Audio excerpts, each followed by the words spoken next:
Take a look at this pattern. We're taking the binomial x plus y and raising to exponents that increase by 1 on each line. We want to look at some characteristics here. We have x plus y to the 1 power is x plus y squared is x squared plus 2xy plus y squared, and so on. All right, notice first of all the number of terms in the expansion of each one of these. X plus y squared has 1, 2, 3 terms involved. X plus y cubed has 4 terms involved. X plus y to the 4th has 5 terms involved. So it seems to be the case that the number of terms in the expansion is 1 larger than the exponent on the binomial, and that is always the case. All right, notice also that we start the expansion with the first term of the binomial raised to an exponent which is identical to the exponent on the binomial. So x plus y to the 4th starts with x to the 4th. X plus y cubed starts with x cubed. X plus y squared starts with x squared, and so on. All right, then what happens is that in the next term we have, now we're only looking at exponents here, we have a term involving an exponent which is 1 less than that. And then in the next term we have x to an exponent 1 less than that. And then an exponent 1 less than that. And then x to the 0 power could be thought of as appearing here. So in succeeding terms, the exponent on our first item in the binomial is decreasing. Now look at the exponent on y. We start out with a term involving no y factor. We could think of this as y to the 0 power. In the next term we have y to the 1 power, and then y squared, and then y cubed, and then y to the 4th. So the exponent on the second item in the binomial is increasing by 1 as we go through this pattern.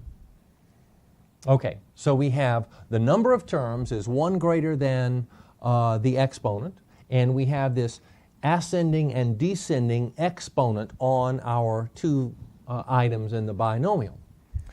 Well, what about coefficients? Well, it turns out that the leading coefficient is 1 for all of these, and then the next coefficient happens to correspond with the exponent you see in the expansion. So here we have 4x cubed y, and here in the expansion of x plus y to the 5th we have 5x to the 4th y. And we'll talk about other coefficients in a little bit, but that's one that we can pick off right away. Oh, another characteristic having to do with the exponents in each term is this. That notice now this is the 4th degree expansion. We have x to the 4th here. We have x cubed y, but look at the sum of the 2 exponents. We have 3 and 1, 4. In the next term, 2 and 2, 4. In this term, 1 and 3, 4. In this term, 4. You see, so all of the terms have as their sum of exponents 4. And for the 5th degree expansion, all of the terms would have as the sum of exponents 5. Now notice a symmetric quality having to do with the coefficients. And we talked about the leading coefficient is going to be 1 in all cases, and then the next coefficient is going to correspond with the exponent. All right, notice this also, that there's sort of a symmetric quality going on with the coefficients. That here in the 3rd degree expansion we have 4 terms, and here's the distinct middle of those 4 terms. Well, going out from the middle we have 3's as the coefficients of these terms, and then 1's for the coefficients of these. And now with the 4th degree expansion there are 5 terms, so there is a distinct middle term, but going from that middle term outward we have 4 and 4, 1 and 1. And then in the 5th degree expansion we have 6 terms. Here's the middle of that pattern, and going out from the middle we have 10's, and then 5's, and then 1's. So we have a symmetric quality involved with those coefficients.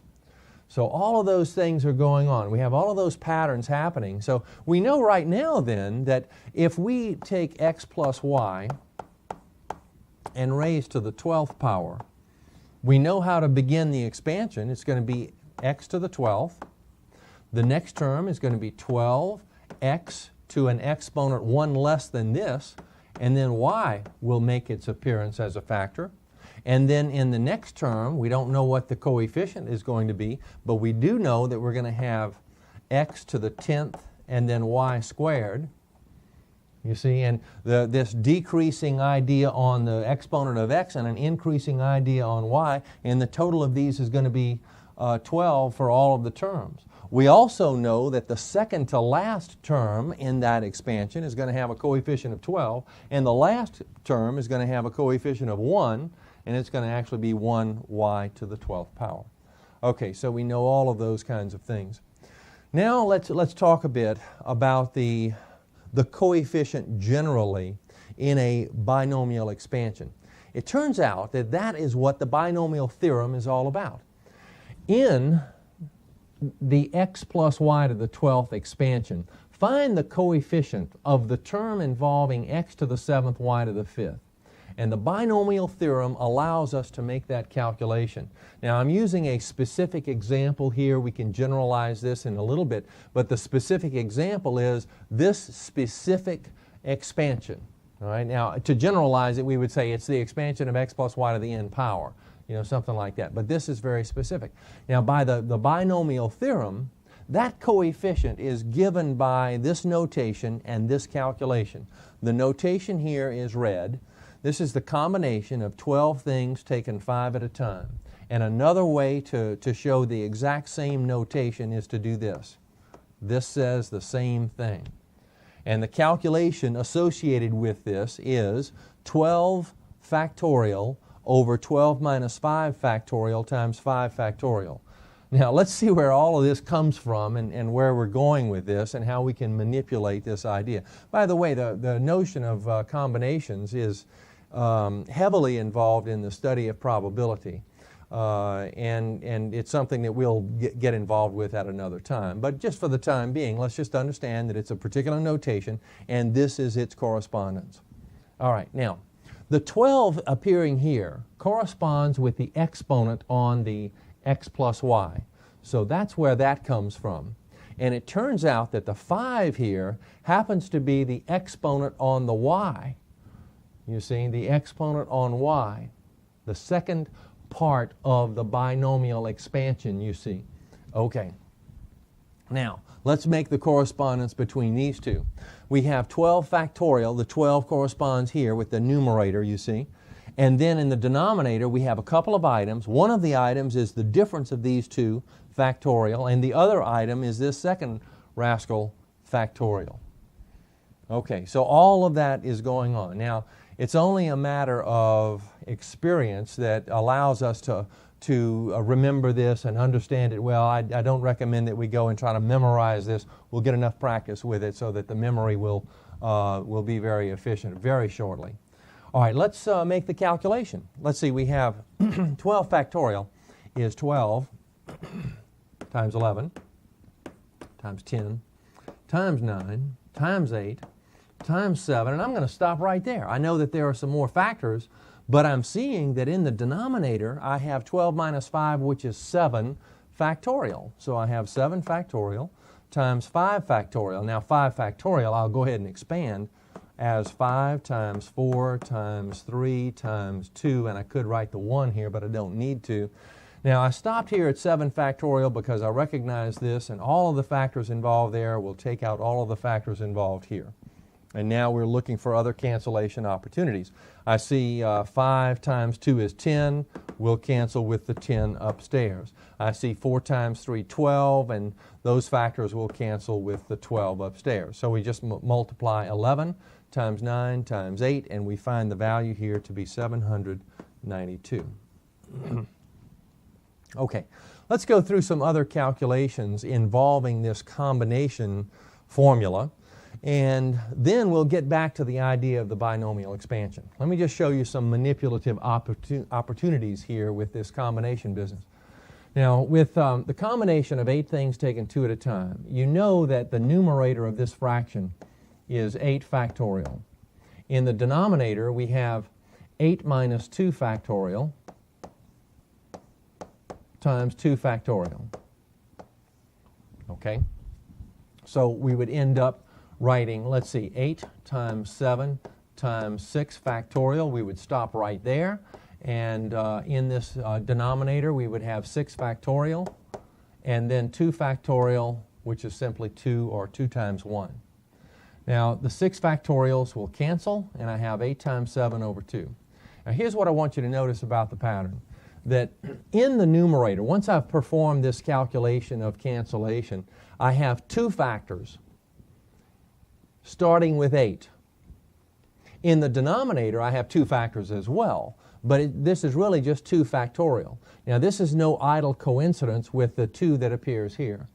In the combination of 8 things taken 2 at a time, you can make the calculation, you can make this cancellation very quickly just by saying, okay, the numerator is going to contain 2 factors starting with 8. So just write 8 times 7. The denominator is 2 factorial, or simply 2 here in this case. All right, now the calculation, let's see, the 2 and the 2 goes 1, 2 and the 8, 4, 4 times 7, 28. All right, let's use that trick and perform the calculation here. Now for this one, let's see, the numerator is going to contain 3 factors starting with 10. So in the numerator we have 10 times 9 times 8. And in the denominator we have 3 factorial. So that's 3 times 2 times understood 1. And now we go through and make the calculation. Let's see, we have 2 into 2, 1, 2 into 8, 4. 3 into 3, 1, 3 into 9, 3, 4, 3 times 4, 12 times 10, 120. All right, here's another one. We have the combination of 8 things taken 6 at a time. Uh-oh. This tells us, if we're going to use this trick, it tells us that we have in the numerator 6 factors starting with 8. Gee, that doesn't seem to give us a great deal of efficiency. Let's just expand by our definition of the combination idea, the combination formula. We would have here in the numerator 8 factorial. In the denominator we have 8 minus 6 factorial, and then we have 6 factorial. Oh, well, this is nice because we have the 6 factorial here that can cancel with what's upstairs. So we'll have 8 times 7 times 6 factorial over 2 factorial times 6 factorial. Now I want to write it like this because these are canceling. And now we have a situation that's identical to the situation over here. We have a couple of factors up here and 2 factorial downstairs. Well, what's going on here? Well, it turns out that there is a symmetric quality having to do with the combination idea. It kind of goes along with the symmetric quality involved in the coefficients and the binomial expansion. And it has to be that way, doesn't it? I mean, the binomial expansion contains that symmetric quality, and we're talking about ways to generate those coefficients that have that quality. So it's no wonder that we would have that quality here with our combination formula. Now, so it turns out then that if you want to get the efficiency out of using that little trick, then what you would do is just rewrite this and say this is equal to the combination of 8 things taken. Now here's how it's calculated. It is 8 minus 6 here. So this becomes 2, you see. The combination of 8 things taken 2 at a time, just like we had over here. And then we can go through that little pattern of 2 factors in the numerator starting with 8 and 2 factorial in the denominator, which we see here. So we get the same result that we did before. Let's use the idea on this one. Now notice the combination of 10 things taken 7 at a time. Now over here we had the combination of 10 things taken 3 at a time. And it turns out that these are equal to one another. So what we would do is we would just adjust this and say, oh, this is the same thing as the combination of 10 things taken 10 minus 7 or 3 at a time. So then we would have, let's see, in the numerator, 3 factors starting with 10. 10 times 9 times 8. In the denominator, 3 factorial or 3 times 2. And multiplying, we find the value to be 120 as expected. This array of numbers is called Pascal's triangle. It is an array of numbers that is sort of self-generating. I want you to notice that 1s appear along this part of the triangle and 1s appear along this side of the triangle. And the interior numbers are generated by adding items that are above. That here we have 1 and 1 for 2. And this 3 is just the sum of 1 and 2. And this 3 is 2 and 1. You see, and in here we have 1 and 3 to give 4, 3 and 3 to give 6, 3 and 1 to give 4, and then a 1 on the outside. And then for this line it would be, well, let's see, a 1 on the outside, 1 and 4, 5, 4 and 6, 10, 6 and 4, 10, 4 and 1, 5. You get the idea. If we want to generate another line on Pascal's triangle here, then we would write a 1, and then 1 and 6, 7, and then 6 and 15, 21, and 15 and 20, 35. Then 20 and 15, 35. 15 and 6, 21. 6 and 1, 7. And then a 1 on the outside. Now notice the symmetric quality involved in the numbers that appear in the array. That is, from the center of the triangle like this, we have this symmetric quality. Does it remind you of something? Well, it should. These entries in Pascal's triangle are actually the coefficients involved in the binomial expansion. For example, if we look at the expansion of a fifth degree binomial, the coefficients will be given by these values in Pascal's triangle. Now notice 1, 5, 10, 10, 5, 1. Come over here. We have in the fifth degree expansion of x plus y, we have as coefficients 1, 5, 10, 10, 5, 1. You see, so using Pascal's triangle, we can actually generate the coefficients involved in binomial expansions. Now, that works pretty well at the relatively low levels. That is, if we're talking about, let's say, an exponent of 9 for the expansion, x plus y to the 9th power, then what we would have to do is expand Pascal's triangle down to the point where we had a 9 as the second entry, you see, and those entries then along the horizontal level here, this row would correspond with the entries for a 9th degree expansion. Well, it certainly wouldn't help us if we were expanding beyond that. We would have to use our binomial theorem idea. All right, let's go through a couple of expansions here. Sometimes the items involved in the binomial are not just x and y or a and b or something like that. We can have some coefficients other than 1 involved with the two items in the binomial. So let's at least begin the expansion here. Now with a fifth degree expansion, we know that there will be 6 terms. All right? We know that the first term is going to be this first item to the 5th power. We know that the second item is going to have a coefficient which is 5, that is corresponding with this, and then we're going to have x to an exponent which is 1 less than this, and then in our previous discussion we talked about our second part of the binomial appearing to an exponent which is 1. Well, the second part of the binomial is just this 2y business, so we'll have the appearance of 2y. You see, and then for the next term, and from Pascal's triangle or from the binomial theorem, I know that the sort of naturally occurring coefficient is going to be 10. And then we have x to an exponent 1 less than this. And then the second part of the binomial, 2y, appears to an exponent which is 1 larger than this. This is 1 and then this is 2. And as a cross check, I know that the sum of these two needs to be 5. Okay, and the situation continues on. All right, so this is just the first 3 items in that expansion. Now, to continue further, though, we need to simplify in these terms according to what we see. That is, we have 2y here times 5x to the 4th power. So the 2 has to be multiplied times 5 to give 10. So this is 10x to the 4th y. And then here we're squaring 2y. So squaring the 2 gives 4. 4 times 10 is 40. And then x cubed y squared. And then on we go with the expansion. So the idea is that we have a naturally occurring coefficient, and then we have some extra factors may occur by virtue of raising the separate parts of the binomial to certain exponents.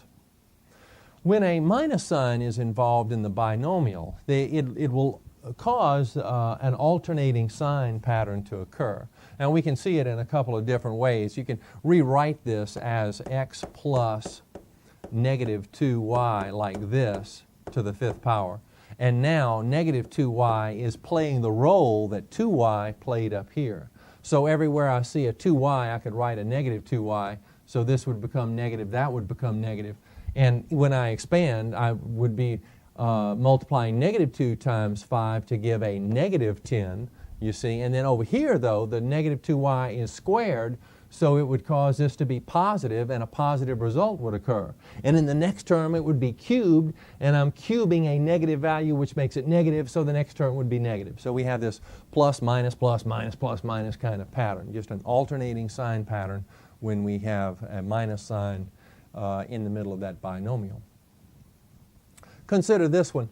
Now the difference in this one is that there is no y. There's no letter in the second part of the binomial. So, but we follow our nose through it just like we did before. That is, in making the expansion, we say, okay, the first term is going to be x to the 4th power. We know there are going to be 5 terms also at this point. And then we have plus, and then this will appear, then there is a naturally occurring coefficient of 4, and then x will appear to the 3rd power, and the second part of the binomial will make its first appearance. And I recommend that you do that. And then for the next term, let's see, I'm going to look over at the Pascal's triangle to tell me about this naturally occurring coefficient. So I'll look over there at the 4th level and I see that it's a 6.